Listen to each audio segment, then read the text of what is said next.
vrai que en termes de droit, euh, le Sénégal, les femmes sénégalaises ont eu beaucoup d'acquis.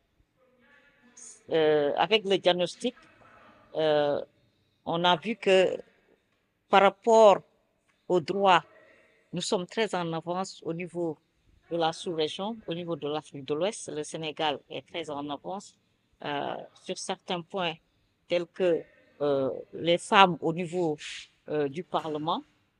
Là, nous sommes à plus de 42% de femmes au niveau du Parlement. Au niveau des institutions, les femmes occupent de très hauts postes. Ils sont au niveau, ils occupent de très hautes responsabilités, mais il reste beaucoup à faire encore. Le chemin est encore très long, mais avec la solidarité féminine, avec la lutte, nous y arriverons. La lutte va continuer parce que les femmes n'ont pas accès à la terre, ça il faut le dire. Et là, nous avons notre grande sœur Julie Cissé qui va en parler parce elle est dans le milieu. Elle encadre des femmes agricultrices au niveau des zones rurales. Et là, c'est vrai que on a eu aussi de petites avancées, nous allons dire, mais il reste beaucoup à faire encore là-bas dans le domaine de l'accès à la terre. Parce que d'habitude, on voit que les femmes euh, sont plus nombreuses au niveau de l'agriculture parce que c'est elles qui font tout le travail, le plus difficile même, mais elles ne possèdent pas de terre.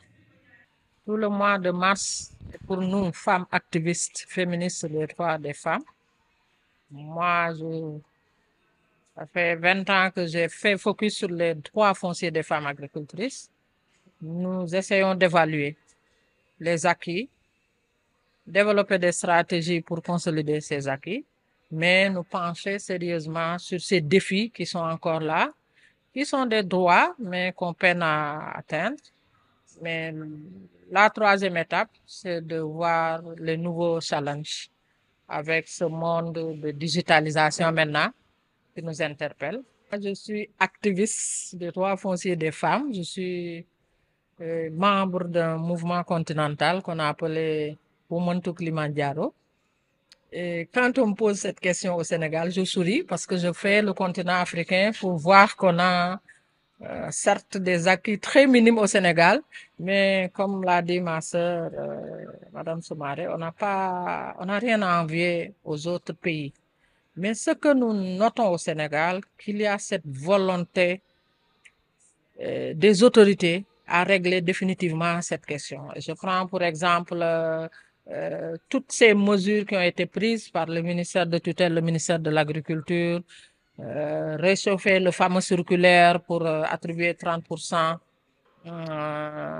des semences aux femmes, attribuer un quota aux coopératives agricoles aux femmes. C'est des initiatives qui encouragent vraiment cette lutte. Et il y a plusieurs projets avec plusieurs grosses ONG, notamment avec la Banque mondiale, qui essaient de renforcer cette dynamique en mettant en synergie les différentes interventions, mais surtout les différents acteurs concernés.